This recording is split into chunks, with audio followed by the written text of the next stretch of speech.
here's a cup plant. Look at the angular stem right here. See that? That's how you can tell.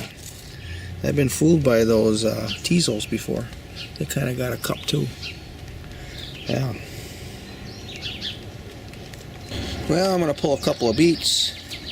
This is the middle of June and I'm already eating beets. I got this very densely planted and I had a few seeds that I put in here. Actually, I put in a lot of seeds in a kind of a freaky warm spell in a March or something. I don't know, it's on video.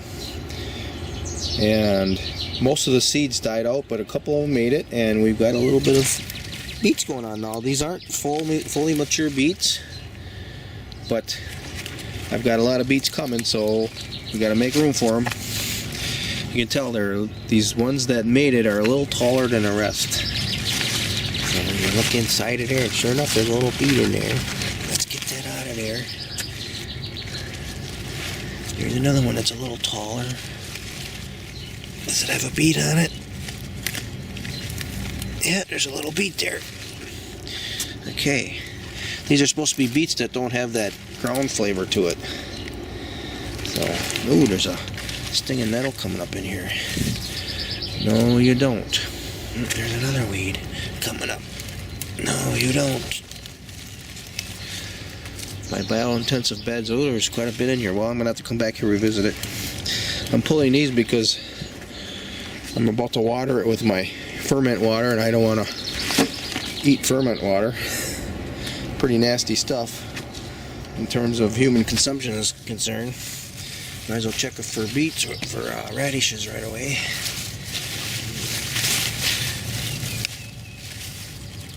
I don't see anything really big, but way on the end here there's one. It's not too bad. I'm gonna have beets for breakfast.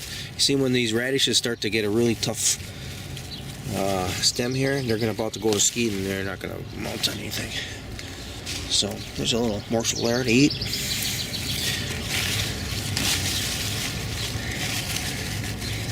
Okay, that's my water right there. So now we're gonna water the radishes and the beets.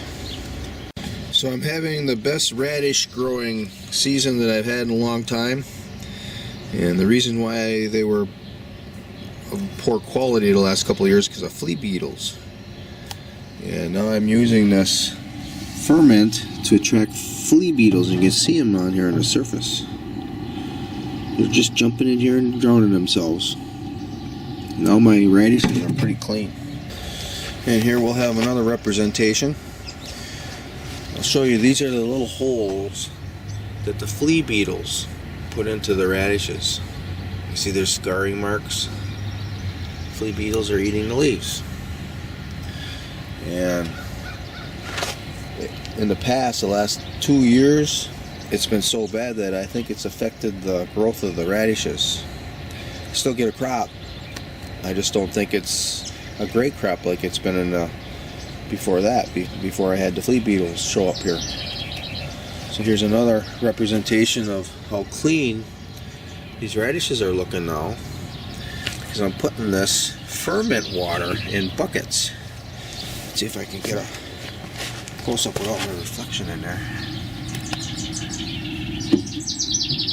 See on the surface, see, that's a flea beetle right there. They're just jumping in here and drowning. There's some flies in here too. This ferment has many other benefits than just being used for fertilizer for growing plants. I want some peas, please.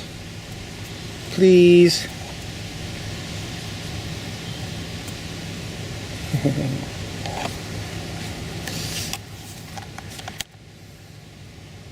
Peas, please.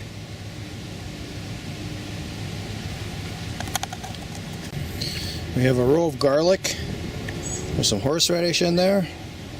And it's surrounded by jewelweed that's coming up. And I'll be harvesting the jewelweed to make more compost ferment later in the week.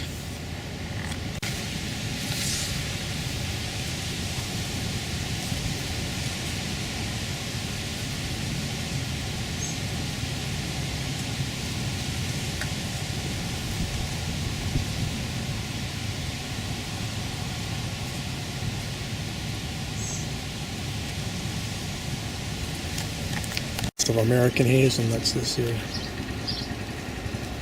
Just loaded.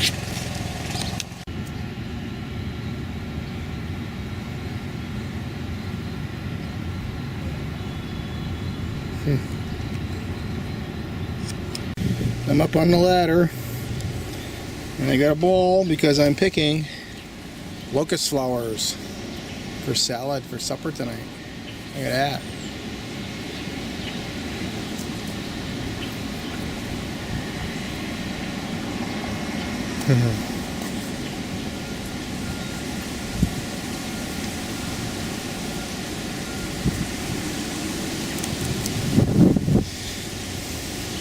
So I'll get back to you when that bowl's full.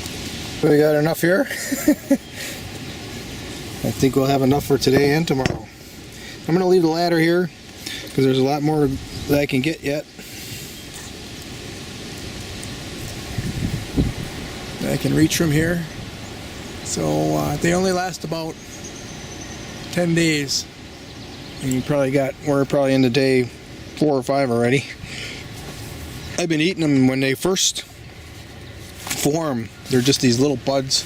You can see these branches are all devoid. Well, there's some right there yet. But I was eating them as little buds. They taste just like beans. I mean, exactly like beans. So we got what we want right there.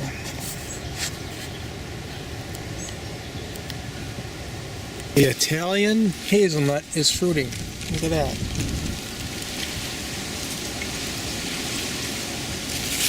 Another one here.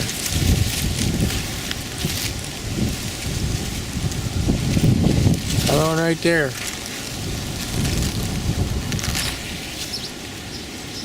Yeah. Good. There's that baby robin. It's just hanging around here, getting into all kinds of mischief. Now it's sitting on our little bag that goes over the plums.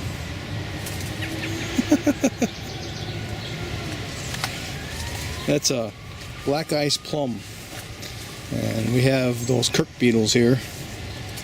This is a way to keep the kirks off of them, as well as this white clay powder. I think it's kaolin clay. It just slows them down, it doesn't stop them. And then we also bag them with disposable socks.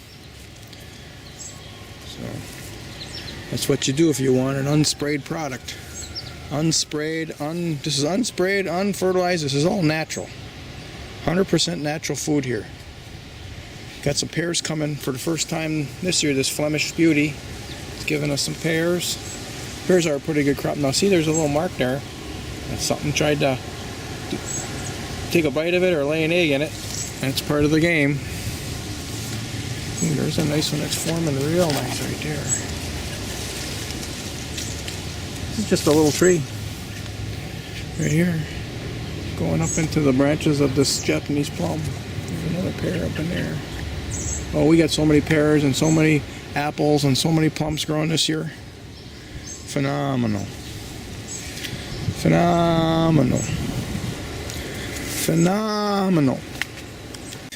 We're going to check out this yacon. It's June 17th today, I think.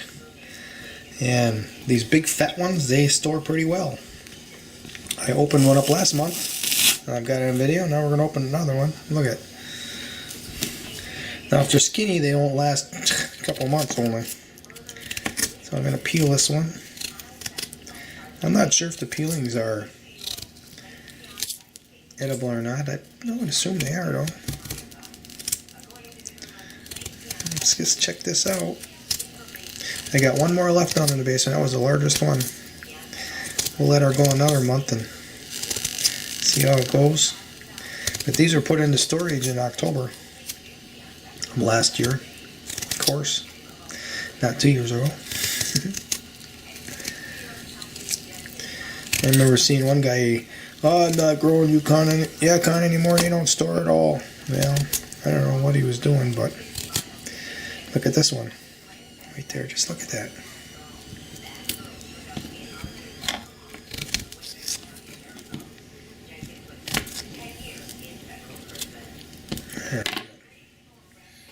That looks pretty nice right there.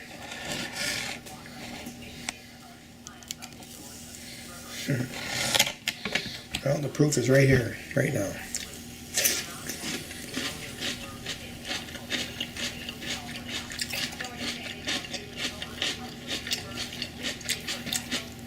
Still sweet. What a nice treat. Sure glad I'm growing these.